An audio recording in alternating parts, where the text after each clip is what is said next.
Hello, everyone. Welcome to Laser Focus. This is the deep dive pop culture podcast from Nerdist. My name is Kyle Anderson. Thank you for listening. This week, I am joined by a filmmaker, a newly minted filmmaker, as well as a YouTuber and video maker on the internet. You know her work on her channel, Jessie Gender. Please welcome Jessie Earl. Hello, Jessie. Hi, nice to be here. Thank you for having me. Excited Absolutely. to talk. Yeah, and we will definitely talk about. So our main focus this week, folks, is The Matrix, which just had its 25th anniversary, which is a crazy thing to think of. But Jessie is also a huge fan of sci-fi, just in general, sci-fi television and books, probably. But I'm assuming. Oh yeah. If you were to enter my house, people have commented, I have like 6 bookshelves in my living room alone, so it's kind of a problem. So a lot of books. Yes, I got a lot of books also. But I mentioned filmmaker. Jessie's newest, I think, debut short film, Identities, is on Nebula right now.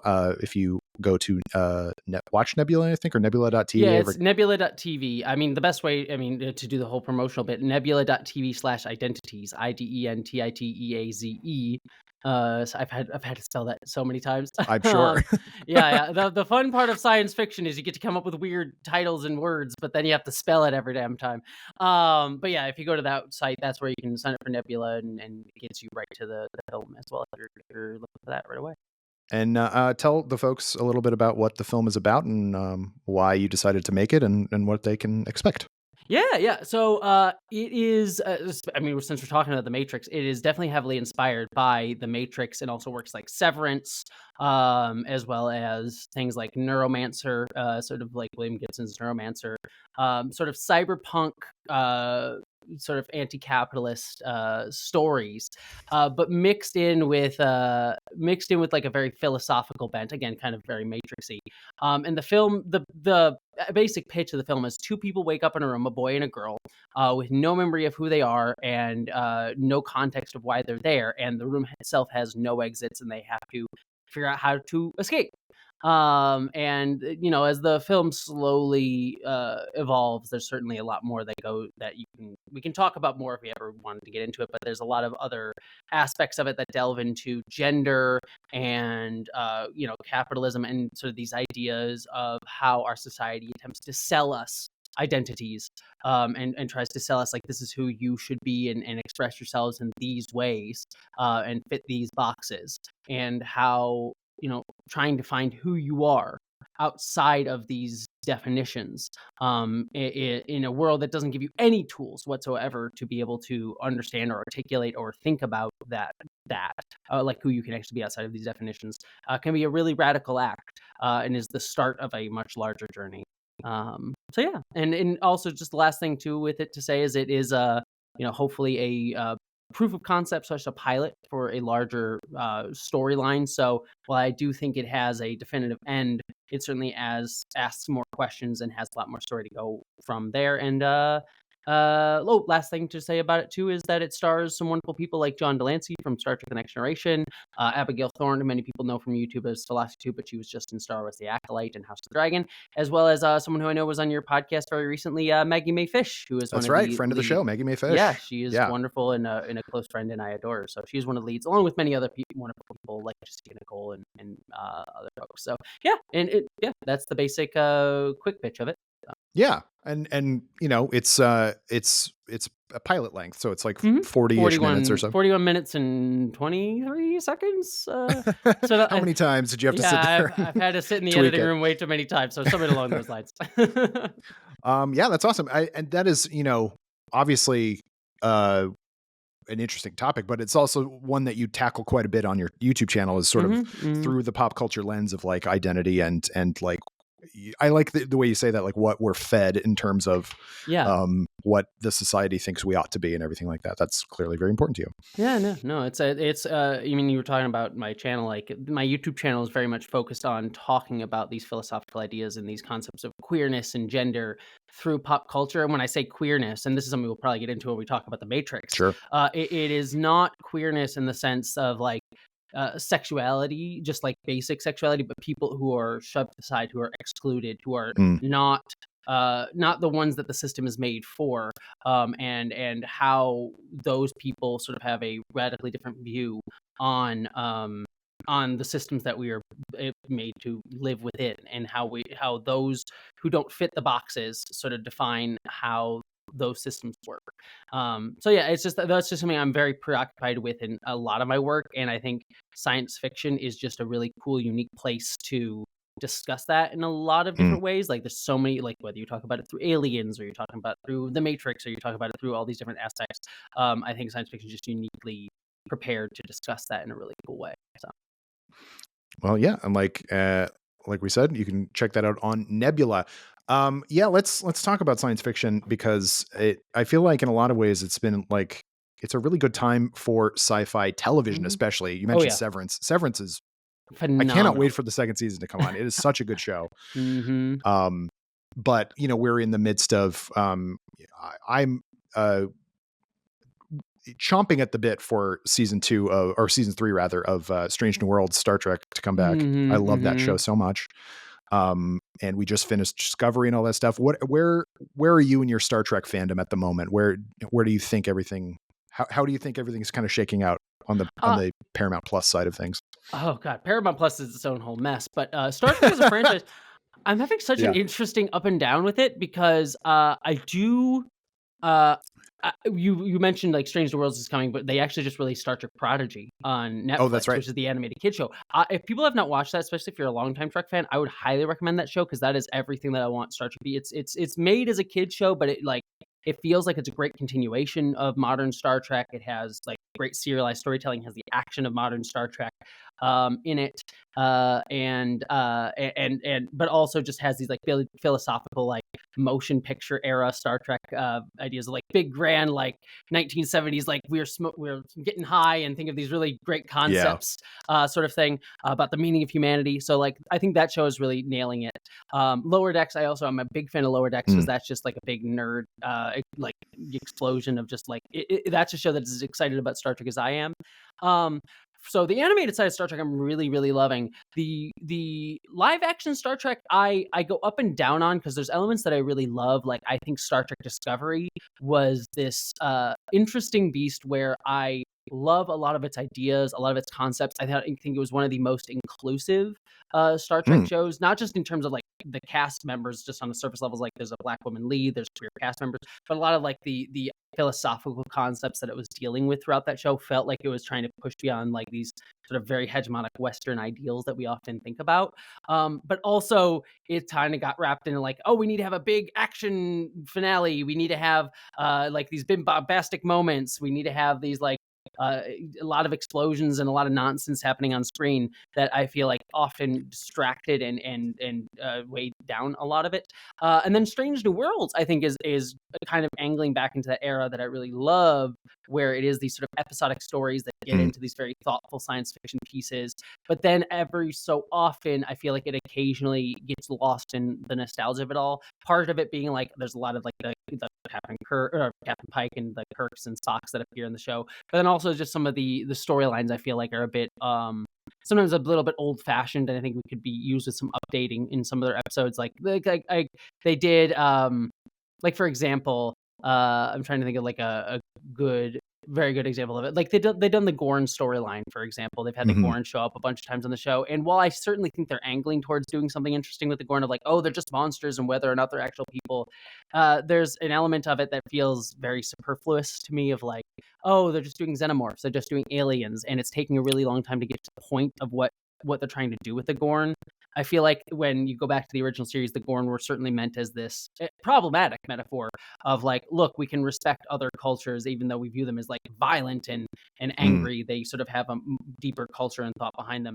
And then just sorry, I'm ranting a bit here, so I'll No, wrap out please. on this. But like one element too of like the philosophy of Strange New Worlds that always bugs me too is that sometimes it upholds canon a little bit too much, in the sense that it Yeah. sometimes venerates Star Trek too much and upholds it too much, to the point where like you get episodes like the musical episode, which like I think the musical episode was like a fun concept. Some people may think it's gimmicky, but I think it's fun. Star Trek has always been goofy in that way. But it does, the storyline of that episode is very much about like, oh, I think the last song was like, we all have our purpose is to serve Starfleet. And for me, Star Trek, what made Star Trek good and unique as a story, it's always a series that's about the institutions of the Federation and Starfleet are not there to be venerated in and of themselves. They are there to uplift everyone being their own unique, diverse self and uphold their uniqueness.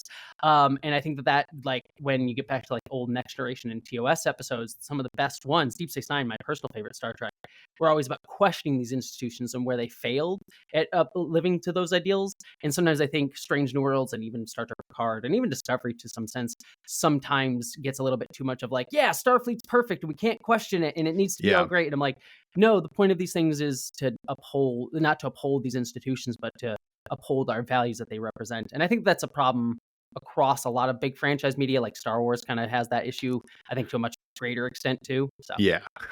Sorry, that was my you asked me my specific hyperfixation when you talk about Star Trek, so I will rant Star Trek all day long at you. Well, I'm like sitting here as you're talking, like making notes. I'm like, I gotta respond to this, respond to this. Yeah, I feel like we'll start with Strange New Worlds because like that is my favorite of the new live action stuff. And season 1, I think, really hit this, which is that I loved the TOS model of and Next Gen for a large extent is like, let's go have these wild adventures and let's think about the problem and solve it as a team and like using science and stuff like that. And I think the first season did that a lot better and kind of cleaner. Agree, and then the second season, I do think I agree with you, like is like maybe obsessed with its own canon. And also the problem with it is, and I thought that they dealt with it really well in the first season, is like, we know where it's ending. We know the end for Captain Pike, and effectively we know where the Enterprise is going to go after that.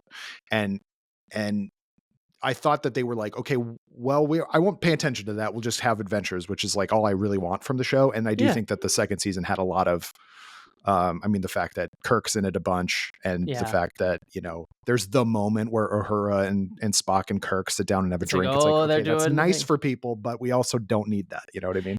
Yeah, my big problem, the one I always point to, because I agree with you, the first season seems to have this really cool meta commentary of like, Pike knows his future. He knows he's going to end up in the beep chair that we all know from the original series. And ultimately the show is just like, you can't focus on that. You have to live your life.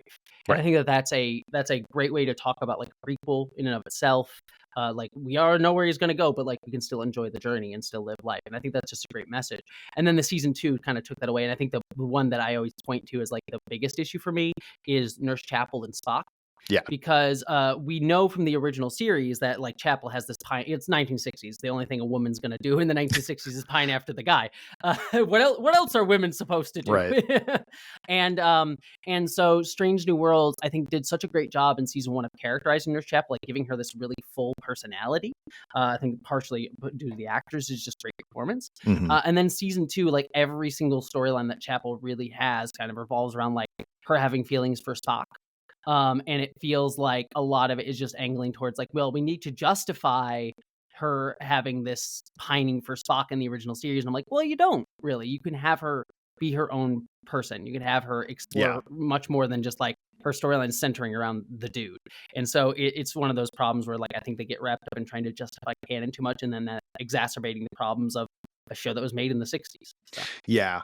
And I think that's kind of my issue with a lot of the, since the Abrams movies, is that it's just like, what do general people know about Star Trek? Well, let's just bring all of that up to 25 level. And it's just like, okay,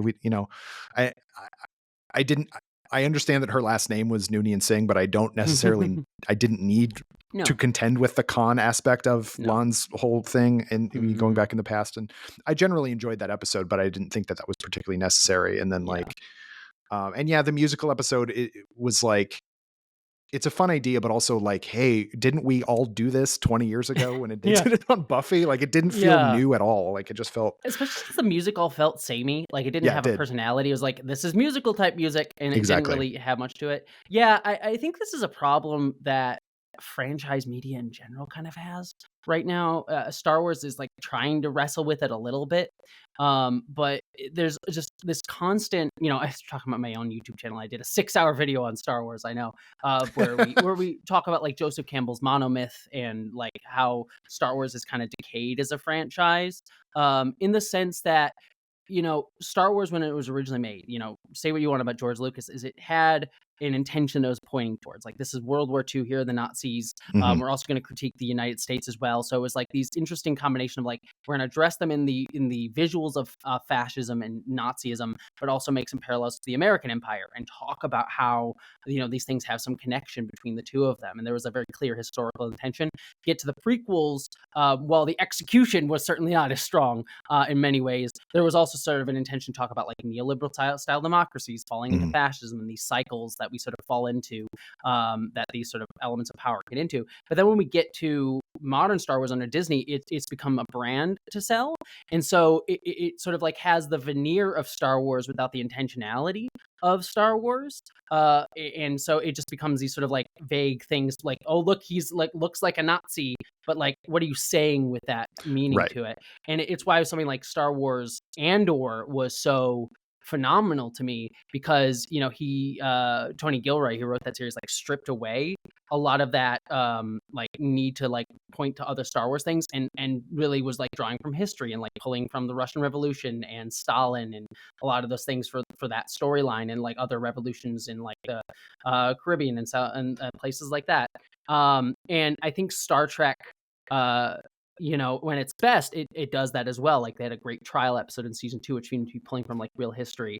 But then Yeah. I think where Star Trek loses its purpose is like, a lot of and this is just the thing. I think a lot of the people writing science fiction, especially for big blockbuster franchises today, are fans of the science fiction that they are watching and writing, and so they reference that. But by referencing like more Star Wars or referencing more Star Trek, it loses the meaning behind it. So when you reference the Gorn, and you just be like, what if they're like xenomorphs? It's like, well, what is, like, the original Alien was about like sexual violence and also corporatism as well in that show, in those movies as well. So when you're applying the xenomorphs to the Gorn as like a fan of science fiction because it's cool, what does that say about the Gorn? Like, I don't think the sexual violence aspect or the anti-corporate aspect really applies to what those things are saying. And so yeah, I think that's just a problem with modern science fiction. It's just like the people writing it, as we all are fans of science fiction, but Yeah. you have to reference beyond. You have to reference the history. You have to reference like something human for it to make some semblance of sense. And yeah, I was kind of, and I hate to talk about fan fiction in terms of a Hmm. derogatory. However, there is an aspect of bad fan fiction Hmm. that comes across in a lot of these franchise things. I feel that way about like, the way I feel about the first season of Strange New Worlds is the same way I feel about the first season of The Mandalorian, where it's like, hey, Yeah. this is super fun. Hey, cool. Like Hmm. there's stuff going on. And then the second season was just a slow descent into, let's reference a million other things. And like, you better have read this book or you won't know who this guy is. And it's like, I don't want to, why are we doing this with every single thing? I said this to a coworker today about the Acolyte. Um, don't you miss when things didn't reference itself? Yeah. Because I Yeah. super do. Yeah, I think that's the thing with The Mandalorian. Like season one, I've never been a huge fan of The Mandalorian, but season one I Yeah. do think was the strongest in the sense that like it was referencing westerns. Like Yeah. a lot of those, like, referencing old westerns and some of the history of like being on the frontier, and it still is like more referencing film history than actual history, but at least it felt like it was referencing something outside of its world rather than internal to it. And yeah, so as that happens more and more, we just like lose, like things just lose meaning, and it reminds me of, not that these are the same thing, because there's certainly much different aspects of it, but it reminds me a lot of like AI art. Like what Mm, AI art is ultimately doing is it's like it steals from other art and just regurgitates it without context. And just sort of like when you watch like a piece of AI art, like when you watch those videos, it's just like, oh, I can see the facsimile of something that has meaning here, but it's not drawing from anything personal or meaningful or historical. It's just sort of referencing other references. And I think that's kind of what a lot of franchise storytelling is ultimately doing a lot of time, because that's what like the big studios want. They want to be like, we want to sell Star Wars, so sell it, like make more Star Wars. But we don't care what it's about. It just needs to be Star Wars or Star Trek. right. And I think the best Star Wars is when it comes from, or best like best storytelling generally is when it comes from a personal place, that like a writer has a very clear, like, this is coming from my heart or it's coming from an experience, and then pulling from other elements that intrigue them, or histories that reference it, or like larger aspects of the human world that I think makes it more interesting. That's what I think is good science fiction is about. Is it's Ursula K. Le Guin, who's like one of my favorite writers. She always talks about how like science fiction is never meant to be extrapolative. It's never meant to be like, we're not predictive. We're just describing what's going on today and just drawing it out to its further extreme. And I don't think that a lot of TV shows and movies and big franchises are really doing that. But again, I don't want to be ubiquitous about that, because there are good things happening. Like I mentioned, Prodigy, I think, is a good version of that. Star Wars Andor, I think, is great. I think while it had a lot of flaws, especially in its finale, Doctor Who this year, I think especially in its one-off episodes, had a lot of episodes that are like, oh, we're going to talk about white supremacy with this episode. Like, that's what this is going to be about. Or we're going to talk about being like ostracized and having a very personal queer experience. Like those, I think we're starting to see, I think people are getting really sick of franchises that just reference themselves. You're seeing the decay of Hollywood as an institution too, with like the strikes going on and just things like not working, and a lot of implosions of that industry. And I think because of that, you're starting to just see like, all right, let's stop worrying about making these big blockbuster things that built on institutions that we already know and love, and actually start seeing more meaningful science fiction being made today. So I think that, there's a lot of doom and gloom, and I think that there's a problem of like, because there's a lot of issues in the industry. There's some doubling down on like, oh, we need to go back to like just having cis straight white, loves my cis straight white dudes, but like having just like people who like cis straight white dudes like running it. And it's like no, we need to explore and expand out these who tell stories, what types of stories are told, and I think that's going to expand out our ability to tell really interesting tales in today. Listeners, a couple of weeks ago in your feed, there was a whole episode where we talked about Doctor Who. So I won't get into too much of my own opinions, but I do what you were saying about, because I agree. Like, I feel like the middle episodes this season were really about things and themes and trying to explore different facets of science fiction and just kind of other, because 73 Yards, which was, I think, my favorite episode of the season, was very much a ghost story, but a folk story, but also like a metaphor for queer, being excluded, feeling like if you reveal something about yourself that people are going to reject you, and can you find empowerment in that in some ways? Like, that's why I saw that episode. It's just like, as being a queer and trans person, I read it through that lens, but I think anyone can identify with it. It's like, oh, if there's something you reveal about yourself, people may reject it, and how do you find empowerment and meaning in that? And I love that moment where she like takes down the big politician guy, and then she's like, was that the purpose? Was that the reason? And it's like, no, this is just a part of you, and you can find purpose and meaning in it. You can find, like, a queer person can be like, I find purpose in being queer, I find purpose in being trans, and I can use that in a very revolutionary way to like fight back against people who ostracize me. But at the end of the day, it's just who you are. It's just something you are. And so I thought that was just a really brilliant episode about that.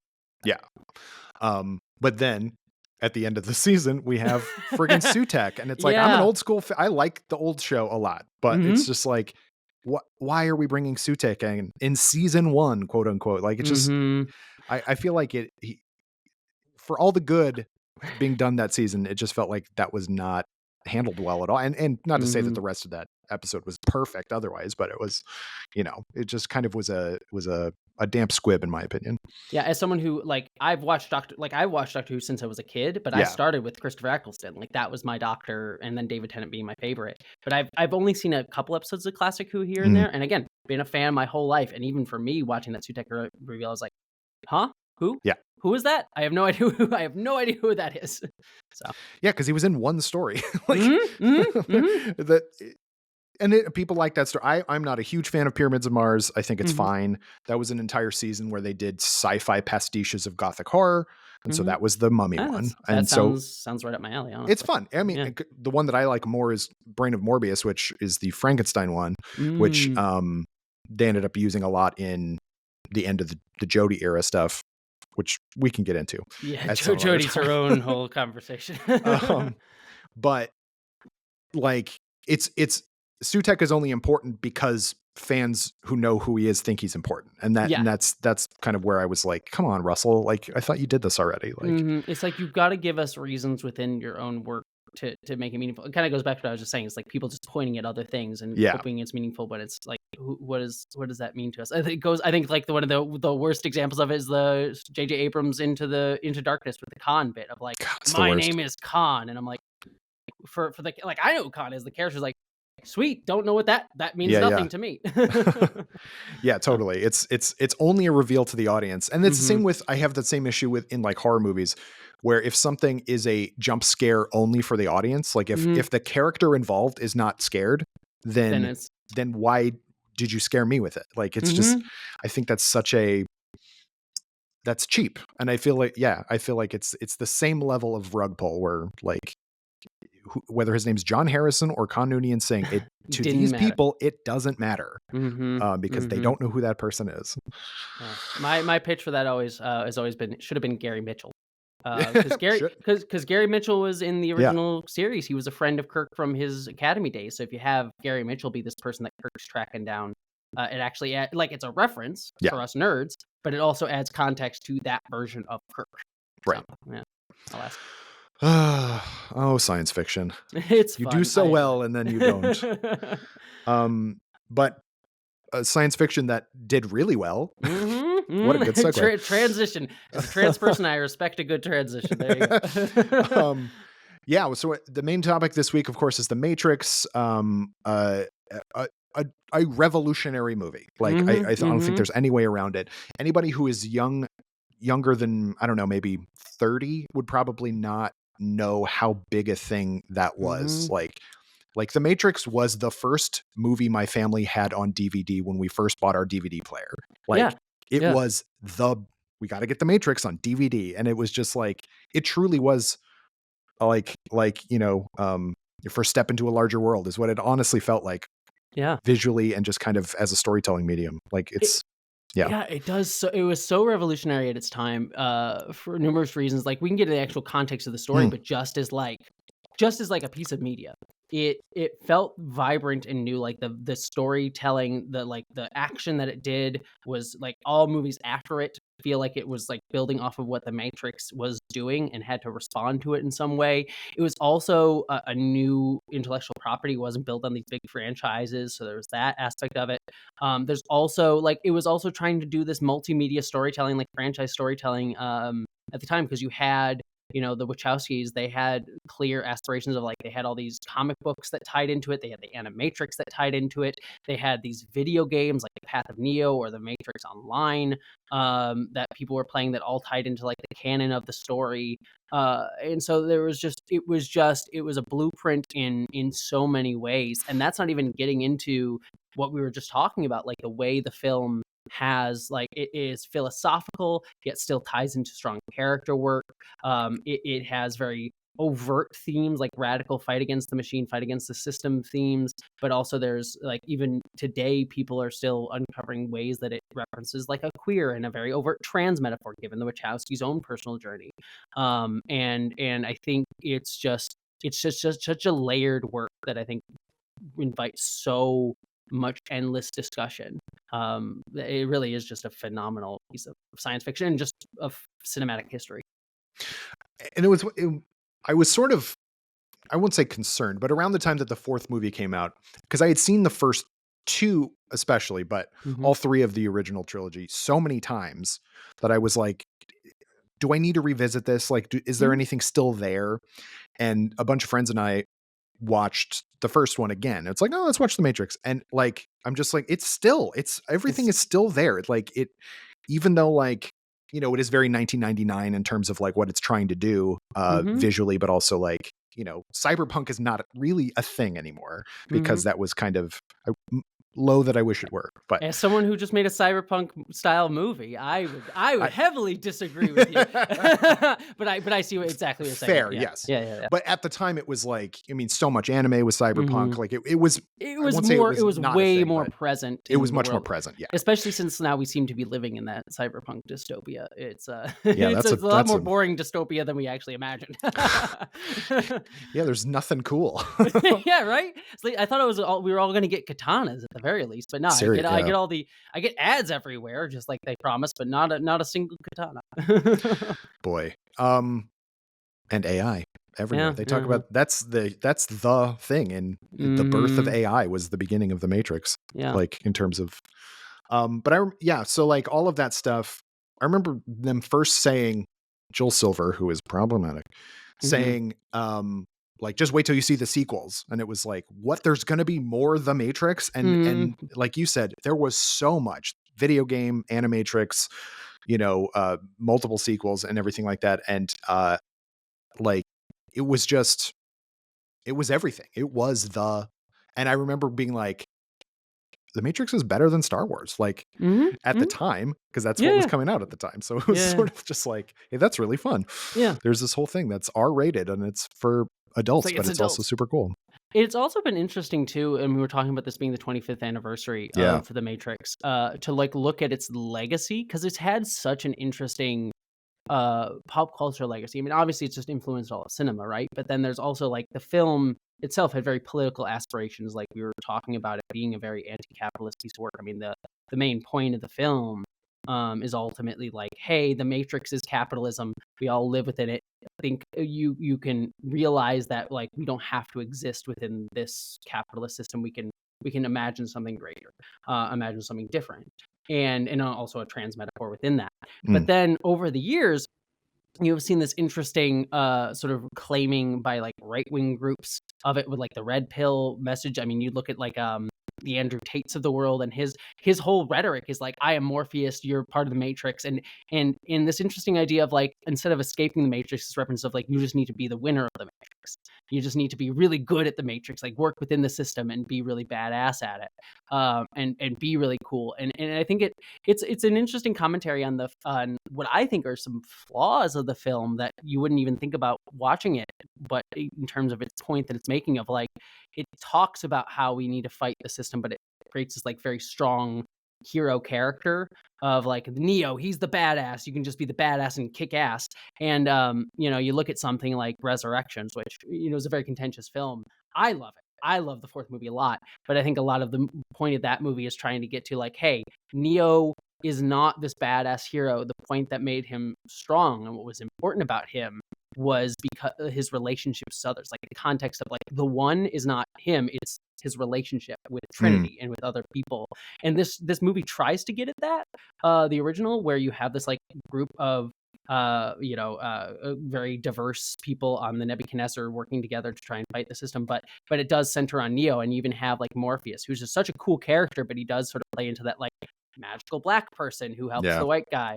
So like it's an interesting complex film because it's so badass, and yet it does have flaws, but it's flaws that really are only reveal themselves in the years since. Not Right. that you couldn't have articulated it at the time, but they are much more prominent flaws now, which is just fascinating. Yeah, I, I wondered, like, because they were doing so many radical things, the Mm-hmm. Wachowskis, in terms of philosophy Mm-hmm. and just saying so much about the world through this lens and kind of making it cool and everything like that. That hanging it on the very traditional hero's journey Mm-hmm. kind of story Justification thing, yeah. is the way to literally follow the white rabbit. Like Yeah, it's all yeah, yeah. right there Mm-hmm. is the way that you start getting that in. And then when they got to the second and the third one, although I think the second one does it the best in terms of like Yeah, I like the second one. balancing the philosophy with the action and the kind of just bigger storytelling. Um, The problem with the third one is that the second and third are one movie split in yeah, two, and so the third movie is just all third act, and it sure is. I'm tired. I'm tired by the end of Yeah. that movie. There's parts of it I think are super great, but yeah, I Mhm. completely agree with you. And it's like, and honestly, I don't care about Zion that much. Mhm. Like, and that's a huge problem. They've never made me care about Zion enough. Yeah, and I think that that's something you really need to kind of get their message across, and I think they do a better job in Resurrections. Mm, Again, I will defend that movie to the day I die. But yeah, Zion just kind of comes across as like, we're all just gonna do this big orgy party now, and yeah. you don't feel the sense of like connection to it or desire from these people. The film is, I think, all three of them are sort of very much layered in this fight the system, Mhm. And as a result of that, like, us versus them narrative, that again, sort of a lot of these, like, hero's journey, like, back and forth, like, binary mindsets, it doesn't present an alternative. And the only allusion to that really comes in, I think, the third one where they sort of break out at the end of the film, and you see the sky. Yeah. And there's this like beautiful, like, oh, there is beauty here. That sort of like J.R.R. Tolkien, Sam looks at the star in Mordor, like there's beauty beyond what's here, sort of thing. And I think you needed more of that.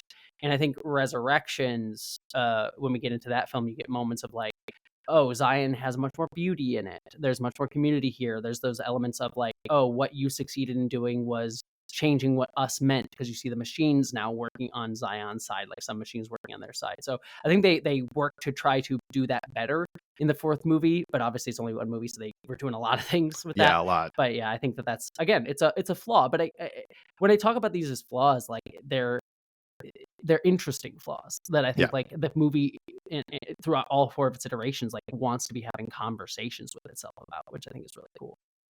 Yeah, it's and what you were saying about the far right people kind of like Hmm. co-opting a lot of the language. It, it's and I have this anytime some people co-opt Star Wars or Star Trek or anything like that. It's like, are you not paying attention to like what it's Yeah, about? yeah. Like, can you just not read metaphor? Or is it the case where it's so kind of like we see it a certain way because it's like, well, that's obvious, but Hmm. maybe they're seeing it the same way and think it's obvious. And it's so universal in a lot of these cases. I don't think it's the case with the Matrix. I think they're very pointed, but Yeah. I mean, it's interesting because, like, it's especially just to get into like the trans aspect of it, like the film, The Matrix itself. And I'm going to relate this to an interesting movie too that just came out. I saw the TV Glow. If anyone's seen that, I'll try not to spoil too much of that film mm, for people, but it's an interesting comparison to The Matrix. Is that like if you watch The Matrix, there's a clear subtextual trans metaphor of this person who feels like something's wrong their entire life, doesn't feel like they can express it, doesn't have the words for it, and then someone shows up who is like, oh yeah, they see, he sees Trinity at like a bar. It's like, that's who I want to be. Very like, oh, I see a woman and that's who I want to be. There, he's given pills to like transition into what he wants. There's also that sequence with the mirror at one point where mirrors are usually very they're very much tied into trans film grammar. Like a lot of time when you watch trans films, especially made by cisgender creators, trans characters will often like look at the mirror and it will be this thing of like, oh, I don't like this failure to live up to our gender. A lot of cisgender people who make like films like I'm trying to think of like The Danish Girl being like the prime example of mm, like, it's meant to be sympathetic towards trans people, but they have these elements of like, man, you don't fit the being the girl you really want to be until they kind of get to the end and they fully transition. Whereas a lot of trans filmmakers, and what The Matrix does is like the mirror is a point of like, we can move through the mirror, we can go through mm. the mirror, we can have a relationship with this other side of ourself that we don't get to see as much, and breaking these, again, these very binary boundaries. And so there's this queer subtextual trans metaphor that just runs throughout the film, and it ties into this larger like realizing that this system of capitalism is keeping you down, and like a lot of our gender roles are tied up in like being a good worker unit for capitalism. Make your 2.5 kids, men go out and do the business, and women take care of the home. Like there's a lot of these like very binary distinctions that our world feels upon, that Resurrections talks about, it be a little more explicitly too, of like this sort of like, oh, people get like pulled apart and we need to have connection with ourselves. But when you talk about the right wing co-opting that, is like they see this revolutionary like badass part of it, but they intentionally don't Right. want to recognize these like themes of understanding yourself, like going deeper and having a relationship with your feelings and your emotions. Like right-wing people and fascism and all that jazz is very much about like hardening yourself and being badass and cool and not having an emotional moment with yourself. And so it's interesting when I watch I saw the TV Glow, which is a movie that is very similarly about a trans metaphor, and it's much more overtly so. Like that movie, again, I won't spoil too much, but like you watch and it's like, this is about being trans. And yet I see a lot of cis people watching it and being like, oh yeah, that's an interesting movie about how you identify into TV shows like Buffy the Vampire Slayer, and not recognizing the deeper meaning of it behind it. Because I think a lot of it is the kind of what Matrix is getting at, is that this society asks you to disassociate from your own sense of self and just become a unit, just become an Right. object to be used, a battery.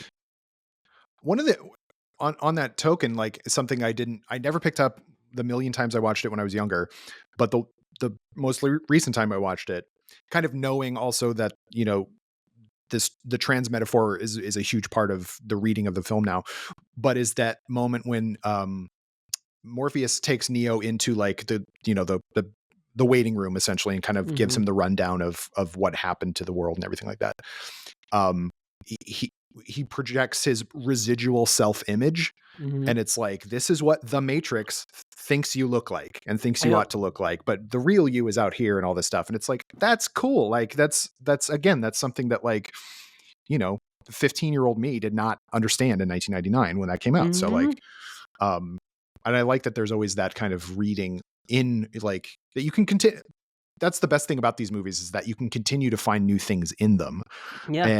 And yeah, it is just kind of unfortunate that, like, saying red pill is like, ugh, it's not a good thing anymore. Yeah, yeah, yeah.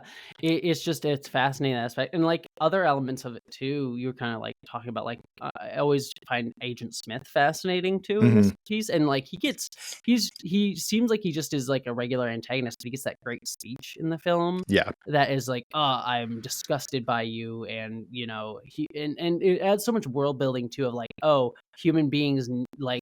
We built a perfect utopia for you and didn't accept it. You want this toil and you want to struggle.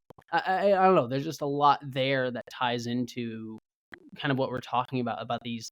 Like I always read Aiden Smith, and again, Resurrections kind of draws this out more as someone who could have been like wants is someone who's oppressed by this system and has become like the Andrew Tates of the world of like, oh, I'm going to be really good at it because I have, as a machine, I have an incentive to be pulled towards upholding the system. So it's a lot of like talking about masculinity. You can also talk about whiteness as well, as how like Mm.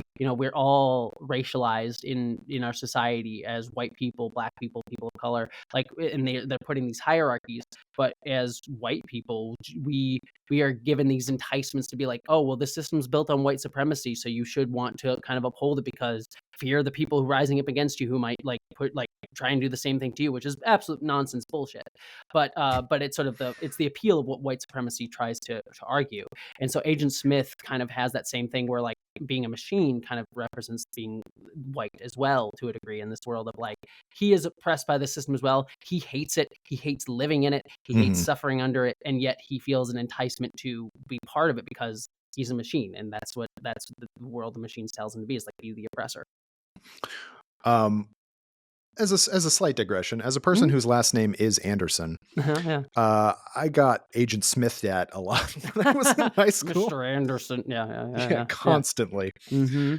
Um, but it's fun. I Who doesn't want to do a Hugo Weaving impersonation? I mean, That's who just does? fun to do. Yeah. Hugo Weaving is a boss. That is one sad thing that I missed about Resurrections is him Yeah. not being in there. And in I also love Reloaded because he gets to go just above and beyond in that movie. Just his laugh in that movie is phenomenal.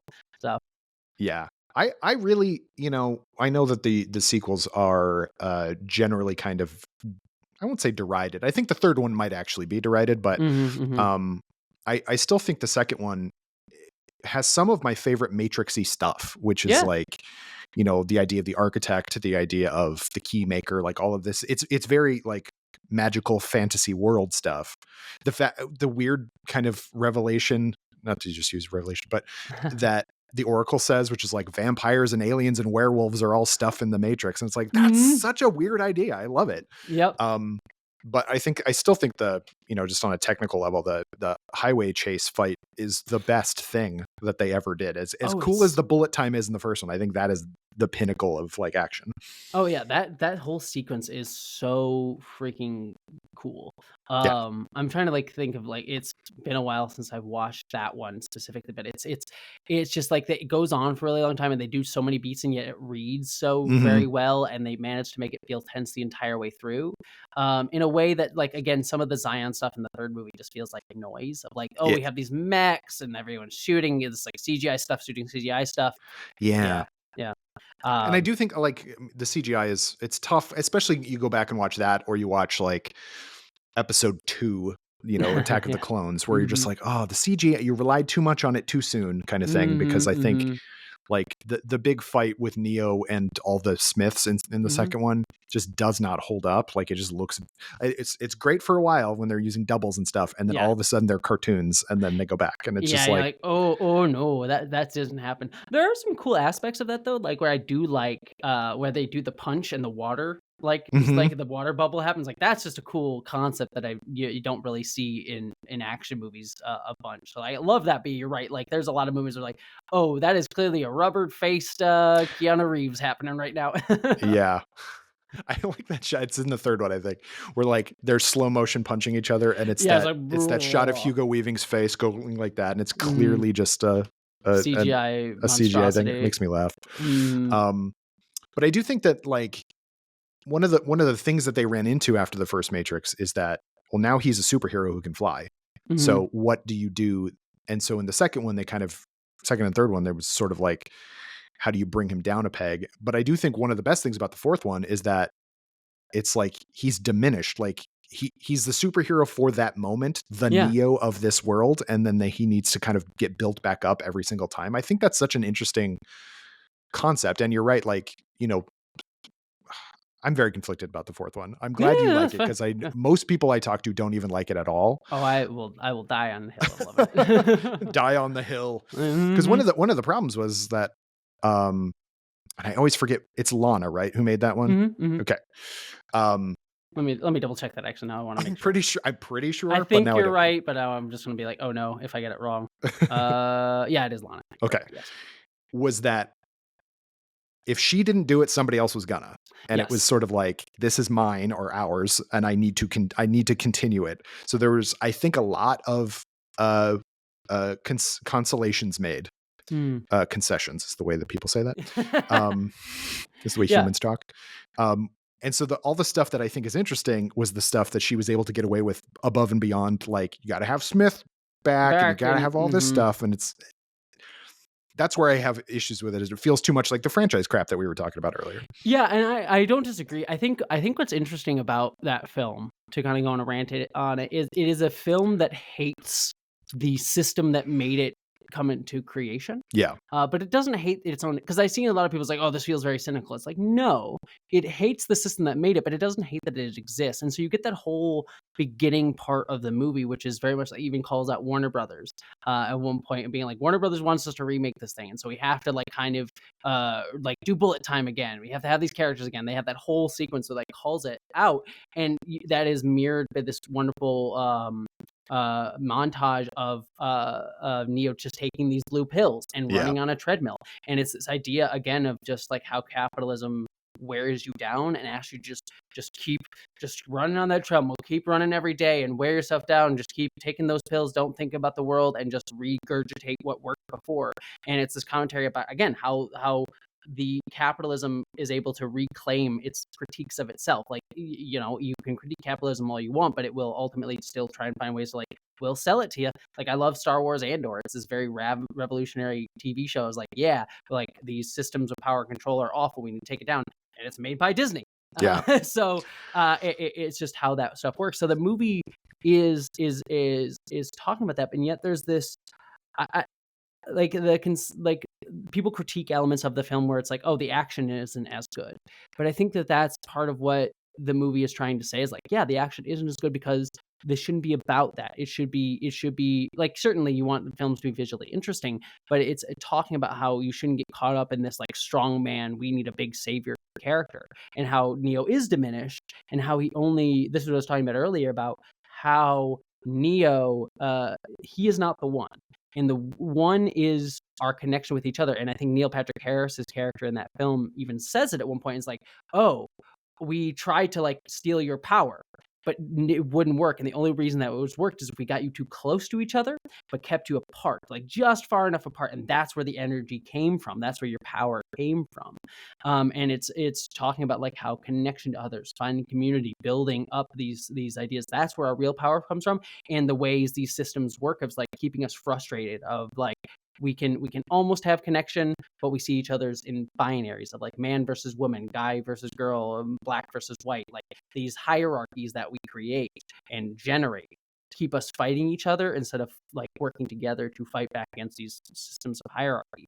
And I think that that's a really beautiful message that the film ultimately has. And I also think there's some interesting, sorry, I'm ranting about the fourth film, I'll end here, No, but like please, let's go. there's some interesting like queer context within it as well, of like they do bring back like Agent Smith and Neil Patrick Harris, and they recast them with gay men like Right. Jonathan Groff and Neil Patrick Harris, white gay men. And I think there's an interesting commentary there about how, you know, you saw within the queer community, you know, this big, like there was a lot of solidarity within the queer community for a very long time of like, we're going to fight back. You know, we saw at Stonewall, like, you know, so many queer people coming together. And then once we got gay marriage, you know, around that time, you know, there were sort of fractures within the community of like, all right, well, we have been gay men, especially gay white men especially, have been normalized, and we've been accepted into this world, and like the system allows us to feel like we can exist the way we want to be. And so we don't want to stand up for the rest of you. We don't want to stand up for trans rights. We don't want to stand, we'll even erase, like there was that movie made by what's his face, who made Stargate, I'm blanking on his name. The director of that movie made a Stonewall movie that like erased trans women and black trans women. Yeah. Oh Yeah, man, I like, forgot yeah. that existed. Yeah, Ugh. and so it's like this erasing of history to like say like, oh yeah, we've earned our rights, and now we're willing to work with the system to kind of push like trans people, people of color, other aspects of the queer community down because we got ours. And I think casting Neil Patrick Harris and Jonathan Groff in those positions, I think there's an interesting commentary on the that element of it. And also just again to like the opening of the movie where there's like the modals going back and forth, and like the one very non-binary coded character in that movie, Blue, with the blue hair, I forget the name, but anyways, they said, I watched this a whole, like I watched Neo and Trinity when I was young over and over and over again. I found myself in it. It's like that's what many trans people did too. And so yeah, I think I am just, for all of those ideas, I think there's just a lot of stuff in that movie. Hell, the last thing I'll even say is like the movie even ends on Neo and Trinity fighting attack helicopters. Like that's the big battle at the end. And I'm like, I mean, what's the joke people use about trans people? It's like, oh, I identify as an attack helicopter. So like, it's like, that I see, get that all the time. It's like, if you identify as a woman, I'll identify as an attack helicopter. So they had, and then those visuals of them fighting attack helicopters felt very pertinent to me. I don't know. I love Resurrections because I think it's a very deep and thoughtful movie, and I think not everybody. Certainly, I think there are some critiques that are well worth giving to the movie, but I think some people's negative reaction to it was having this expectation on what it was going to be and what it was going to say, and it was this movie that was very much trying to resist what the Matrix had been co-opted for and try and say something new with the Matrix, and I really appreciate that. Yeah, I agree. I think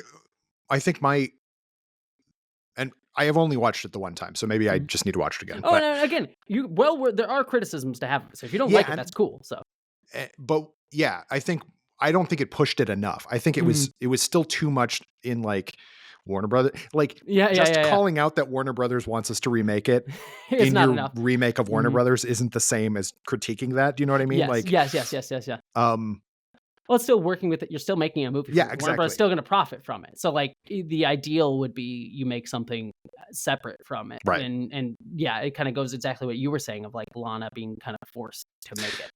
Yeah, it's sort of a Kobayashi Maru. It's a real no-win scenario, and I'm zero like animosity or anything. It's not like I'm against her. It's not like what did you do to the franchise ever? I would never say that, but because it's your franchise. Do whatever you want. Exactly. Like you can do it. Honestly, she should be able to do whatever she wants. It sucks that. But I think that came right around the time when like Space Jam 2 was doing all that like very corporate-y stuff, and I just was like, I don't want this again. Like, so maybe I was watching in the wrong lens as well. However, I do think that they're like the stuff that worked, I thought really, really worked, but I think it was often overshadowed by the stuff that I think was just there because it had to be or whatever. And that kind of no, that's absolutely fair.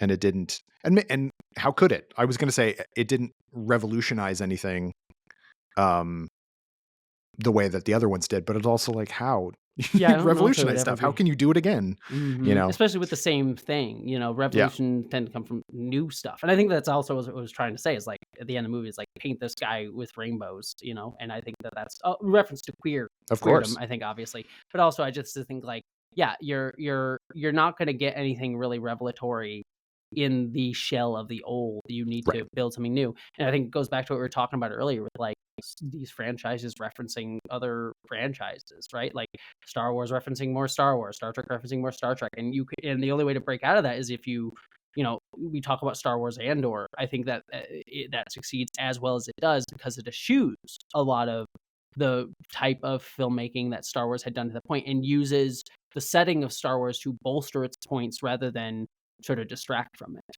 So Yeah, it's so funny too because like if you'd have said, "Hey, you're gonna love Andor," I would have said yeah, absolutely not yeah, because I didn't care about that character and I didn't like that movie. Like Rogue One, I mm-hmm, just don't. I think it's too fan servicey. That was my issue mm-hmm, with that movie. It's mm-hmm. just like the whole third act is just fan service. Oh yeah, very much so. Yeah, Um, but I think it's because Tony Gilroy doesn't care. He's yeah. just like, I'm going to tell stories with these characters in this world, and it's like that is what. Until I saw it, I didn't realize that that was what I wanted from Star Wars. Is like somebody else to go. Here's a world. Let me just tell a story in it. Mhm. Instead of I need to further the saga of these, like the The fact that Skywalker lineage, sure, yeah, yeah. yeah, right. Like I we can get into the Acolyte ever so briefly, but I was really stoked to see what I had not seen on screen, Mhm, except in the video game, Jedi Survivor, but like High Republic-y stuff. And then it's mhm. like all we see is the Jedi crap that we saw before. And it's like, Yeah, it's not different enough. You know what I mean? It just feels like it's just part of the same whole in I a way, in a agree. bad way. Yeah, that's my problem with the Acolyte is I mean, we're talking Trinity, because she's in there, Yeah, Jedi that's right. Trinity. Oh, too, It's too it's briefly. yeah, all too briefly. Yeah, I went into the Acolyte very, very pumped for it because Leslie Headland, right, is the showrunner, I That's right. believe. She's saying all the right things, like, that Right. I wanted from a Star Wars show. Like, we're gonna focus on really cool action. We're gonna try and deconstruct some of the Jedi stuff. And I think that there are ideas throughout the Acolyte that I really, really love. Like in that third episode, in the flashback, where we meet these like essentially Night Sisters. They're not technically Night Sisters, but there's Night Sisters, Yeah, right. and they sort of have this conversation about like the Jedi view us as dark, where they view us as dark side, but we don't view it that way. We view ourselves differently. And you could talk kind of what we were just talking about a minute ago about these like binary distinctions that our world is set up on, like good versus dark. Like it's in these creations of these antagonistic relationships that power is able to like say, well, there's good and bad, and we're the good side, so we need to be on top. And the Jedi in that episode too, kind of coming in and being this institution like we're going to take your kids. Every kid needs to belong to us if they have force powers. Like there's these interesting questions of the institution of the Jedi that I think like are subtextual in the prequels. Like I think George Lucas was trying to say like the Jedi failed because they got too high and mighty, too up on themselves. I mean, the Jedi basically function as like space cops, space CIA, and like religious evangelists, like colonial times. Like again, a pastiche of all of those things. So I think questioning them, I think, is a really interesting idea. The problem with the Acolyte is I just think it's very surface level, and Yeah. it doesn't execute those ideas very well, and just sort of like mentions them and then passes them by. And one of the things that frustrated me, without spoiling too much about this most recent episode, is they kind of get a little bit more into the Sith character a little bit in the recent episode. Again, won't spoil too much, but my problem with that recent episode is like you have this time to like sit and have this Sith character talk to us about his philosophy and his ideals, and especially if you're in an episode where there's not a lot of action, it's just like we're Hmm. sitting around an island talking. And he just says the same stuff that I've heard other Sith say of like, I want power. The dark side is a pathway to some abilities that many people like. He's saying these things, and I'm like, you have this opportunity of 40 minutes, 30 minutes to like really do what I love science fiction to do is like have like I'm a Star Trek fan, have people sit in a conference room and talk about philosophy for a while. That's what Star Trek is. So you have this time to do that, and they just remain very surface level. And so I don't even say angry. Like I appreciate what it's trying to do, but it feels like they could have gone deeper. And what's frustrating about the Acolyte is, I mean, all Star Wars is thrust into this culture war, outrage merchant bullshit Yeah. stuff. But like this is the show that seems to have galvanized it, and I think the reason is the same thing we talked about with the Matrix.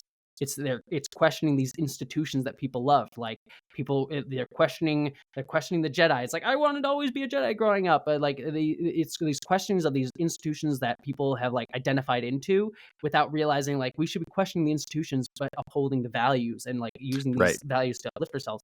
And so I think that the reason that it's become such a galvanizing force for that is that that's what the show is attempting to do, and it has all these like very diverse and inclusive people within it, like very queer and trans and people of color throughout the show. But it upsets me that like this show is getting this hate because it's like you're not putting it's not going deep enough. And I just wish if it was gonna get all this bullshit, like it was like really going super deep with what it was trying to say, and it just doesn't for me, and that's what's ultimately frustrating about the Acolyte. Yeah, I absolutely. I think tonally it can't quite decide, like, because, and then maybe it is what you're saying, like, because the Jedi are the thing that they want kids to buy into, literally.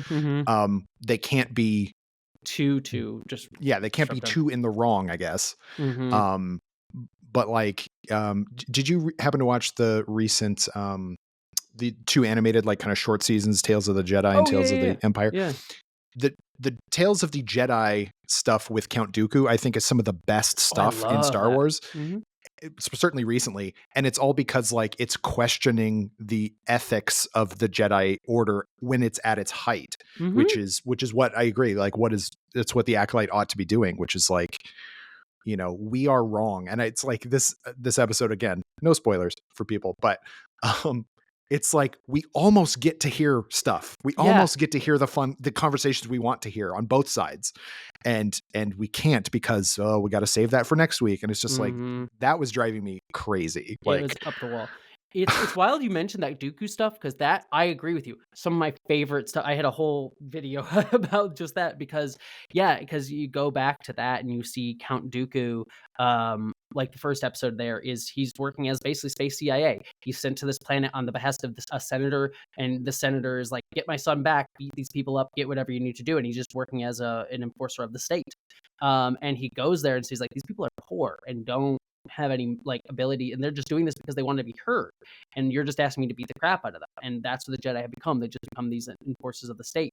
And so like Dooku's point of view is very admirable, but what sort of is corrupting is he gets a fascist. He gets a Palpatine in his ear, sort of whispering, is like, well, you know, to fix the system, you just need a strong man to fix it, instead of like making something new. And again, this is kind of like I just tying it all back into the stuff we've been talking about. Like, this is what the Matrix is kind of trying to say with Resurrections, and what it failed to do with the original movie, which was like the movie is trying to have you have that same realization of Dooku is like, look at how this system is oppressing people in order to uplift the powerful. But the movie doesn't go far enough to say like you shouldn't just have a powerful man, you should work with people to create something new. And that's what Dooku does. He just falls to a fascist whispering in his ear, saying like, we just need a strong authoritarian to right the system, instead of being like, hey, maybe we can try to build something better, and think of a new way to think about the world, instead of just getting caught in these cycles of like, let's fix it, or we'll just fall to fashion. Fix it. It's so interesting, especially with Star Wars, and I think Star Trek kind of does it too. But like, with the exception of Andor, it's like it's the animated series that can kind of sneak in the more interesting kind of philosophical debates. Because that was always the best. There for a while, I was very not against Star Wars as an idea, but like I was just kind of like over it. And the Clone Wars cartoon, my friend was like, you got to watch it. And I was like, I didn't like those movies. And then I watched it and I was like, oh, this is amazing. It eventually got amazing. And it's because of that. It's like questioning all this stuff. It's like it's what do these people look like at wartime, which is the same thing Andor does. It's like, what do you have to, some of the stuff that Stellan Skarsgård's character does, is like, I don't want to do this. I don't want to be involved at all, but I need the future to be better than what it is now. And it's just myself so interesting. I'll never see that whole speech is phenomenal. Yeah, exactly. Like it's just I kind of lost my the animated stuff. That's what I wanted to touch upon. It's like, I always feel like the animated parts of franchises are where the people can play a little bit more because Yeah. there's less attention paid to them. Like when it's something I saw with the Obi-Wan show. Like the Obi-Wan show had cool moments and cool ideas, but it failed because I feel like there was just too many cooks in the kitchen. Yeah. Like so that I can just bet you a lot of the conversation around that show is like there were 50 executives being like, I want to have my name on the Obi-Wan show because it's the Obi-Wan show. Of course I want to have it. And so this became noted to death because people just wanted to have their name on something, and just wanted to have like all their ideas like sort of presented, and it became this sort of mishmash of thought. Whereas like animated stuff, you can kind of have more like singular passion by like a group of like everyone who works on these shows is very passionate about it, and you can kind of be like, let's do the weird thing because like we can do whatever in animation, we can do whatever budget, it doesn't have to make a difference. And that's just not true for Star Wars, but I mentioned earlier like Star Trek, like Prodigy. I'll keep shouting it out because Prodigy I think is some of where the best Star Trek storytelling is happening right now, and it's an animated kid show. Like the first 10 episodes of the show are a little bit rough, but the second half of season 1 and then season 2, which I've been watching recently, is just really like it feels like it is doing all the things that we're talking about. Like it can do weird stuff, it can do philosophical stuff, it has good character work, it playing around with the Star Trek universe, and yet it has the capability to bring in legacy characters in a way that feels like it's not just like, hey, look, this person's here. It's like, oh, that person would naturally fit here in this part of the universe. Whereas like when you get someone in like live action stuff, it's like, hey, look, isn't it cool we have Bo-Katan? Bo-Katan's here. Oh, look, Boba Fett just showed up. Isn't that cool? Like, yeah. I've said this before. How old is Bo-Katan? Like, right? she was around during the Clone Wars. Yeah. And she has not aged a day. And I mean, Obi-Wan aged 700 years. Mandalorians, I guess, right? just got good body routines, you know? Yeah. It's gotta be, yeah. Yeah, it's weird because like all of that stuff really worked in animation. And it largely like, you know, the Bo-Katan stuff in The Mandalorian is fine. I think Book of Boba Fett was terrible, but I think Ahsoka really lost a lot of like, it just felt very flat. And I was like, is it just because it's live action? We're just used to seeing these characters in animation, or is it literally that all of the edge or whatever has been kind of like sanded down? And then I watch something like Tales of the Jedi, and it's like they can still do it. You know what I mean? Like I don't know what the disconnect is, other than what you're saying is like they can because nobody's paying attention. Yeah, I think Ahsoka's this weird beast because I think part of it is just limitations of Dave Filoni as a director, where this is his first time like really leading a live action show, and I think there's just like the performances feel very stilted as a result. There doesn't have that vibrancy to it. And then the other element of it is I think Dave Filoni, as someone who worked under George Lucas, kind of gets caught up in like he wants to try to push Star Wars forward, but because he's this sort of inheritor of George Lucas's legacy, he kind of gets too caught up in how George Lucas thinks about Star Wars. So a lot of what I see in Ahsoka, like the ideas present in that show, are I think him trying to wrestle with how to break the cycle. Like you get these interesting conversations from I forget his name, but the Sith guy, the evil dark Jedi. Balin Skull. Yeah. He has these I think his stuff is really some of the most interesting, where he's like, oh, I see these cycles happening over and over and over again. I just want to break it. I want to figure out what the original story is and break the story. Which kind of goes back to everything we're talking about. Like, again, how systems of power just keep creating the same stories and tell you to like, well, they're going to be the oppressors. We fight back and he wants to break that. And there's some interesting ideas in Ahsoka where they go to this other galaxy and you meet the Night Sisters there, and they're the 3 women. And they're meant to be the 3 fates, like their names in the credits are the 3 fates from like Greek mythology. And the way Greek myth often works is that these fate weavers don't necessarily know the future. They just are so good at predicting the story because they know the story so well that they can just predict what's happening. So when they predict, they're able to predict things just because the story just repeats itself so much. And so I see Dave Filoni in that series. He is wrestling with, and like at the end of the show you see those like 3 statues which are like this represents the dark, these 3 guys that represent the dark and the light, whatever. He is wrestling with this like archetypes of like, oh, this is what Star Wars means and this is the story it's telling, and I want to break it, but I can't really because I owe all this to George Lucas. And he's not willing to do what Tony Gilroy is willing to do, which is just like set it all aside and tell something like don't even react to it. Like he's like, I have to respond to the Star Wars stories. Like Tony Gilroy's like, I don't give a crap. I'm gonna tell my own story and put a Star Wars coat of paint on it. And I think that's where Ahsoka like feels very stilted, because it's like it's just you can see the existential anxiety of storytelling that Dave Filoni's working through. Yeah. There's the tension of, well, I gotta continue the Rebels story. It's like, you don't actually. Yeah, if you you don't can want just to. tell something else. Yeah. I was really hoping that the Obi-Wan show, like there's the nuts and bolts of what I think is an interesting Obi-Wan story, which is he just defends a town on Tatooine from bad guys. Yeah. And it's just a samurai story, whatever. But the fact it's like, I'm a little kid Leia, and it's like, oh God. Yep. Why did you do this to me? And it has to like set up all. It's like, oh look, there's the we got our reference to the Inquisitors. Darth Vader's here because you need to have those payoffs. He says hello there because he does. That's the thing that he does. Yeah. It's just like there are pieces of a good movie here that just get lost in the, again, too many cooks in the kitchen. I'm sure someone's like, well, what if the Inquisitors show up? We'll do an episode about that. There's too much emphasis, and I've said it before, and I'll say it again. Too much emphasis on lore and not enough on story. Very, very, very much so. Just because you can go, well, in this they did this and did this. It's like, what is that? Well, who cares if you can't tell a story about it? I think there's a lot of that in House of the Dragon currently. It's like, if you're not, I'm not saying that they're not doing it all the time, but like a lot of times it's just like, okay, just, oh, you said Stark, good for you. Like, you know what I mean? Like, we're at the wall now. Ooh. Yeah, remember that? It's a lot of remember this. I don't like remember this. Exactly. It's the, I look back at a lot of different franchises, and I think the people who do the best, like looking at Star Trek is always my good example of, is like the people who do the best are the people who don't have any reverence for the source material. Right.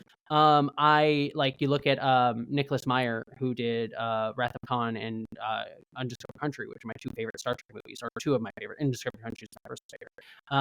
He is someone who, like, he didn't know any Star Trek. He went and back and watched, like, found a good villain in Khan to use, but he didn't have any reverence for Star Trek. And also Star Trek wasn't the institution it is today, so it helped him as well.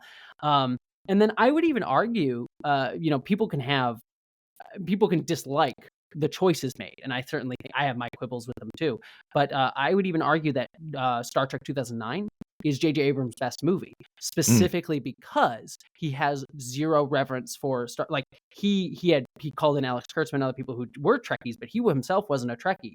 And so what that enabled him to do is not do what he does, like in Super 8, which is his ode to Spielberg stuff, or Star Wars: The Force Awakens and Rise of Skywalker, which was just him doing Star Wars again. He's like, all right, well, I don't have any reverence for Star Trek. I can just make it my own. And so he did add all these touches that, like, again, critique it being like too action heavy or not enough. Like, I think those are legitimate criticisms, but you can't fault the man for like trying to do something new with Star Trek and giving it a new voice. And for that, like, you may dislike it, but I appreciate that. And I think that's because he didn't have any nostalgia for the work. So. Yeah. And nothing ruins your childhood. Your childhood existed, and it was good there, or it wasn't good, but it had nothing to do with this new movie that came out. Yeah, that's the thing I always hate when people say. It's just like, your stuff's still there. Like, if you dislike this new stuff, hey, all the old stuff's right there for you. It's still there. You can stop watching the new stuff and just watch the old stuff, because it's always there. Yep. It drives me nuts. So we didn't actually talk about The Matrix entirely. we got there. I think we got there. I think this was a great conversation. I think I love just a franchise sci-fi kind of conversation. And I do think that a lot of the stuff that works great about the first Matrix is that it was so it's pulling from different things, and the second one and the third one for that matter. But like it's pulling from things, but it's also kind of it is reshaping it to a point where it became its own thing. And then after that, it was like a bunch of Matrix-y type stuff. And it's like, that's kind of the mark of a really successful genre film, is when a bunch of people try to do it again. Like Equilibrium, it was just like, what if we do gun fu? It's like, that's so dumb. But oh my God, Equilibrium, what a movie. What a movie. That was pre Batman Bale. Yep. There's so many of those types, like Equilibrium. I think Aeon Flux. While And Flux, yeah. the anime itself was not based on that, it was the movie was definitely trying to capture that Matrix energy as well. So yeah.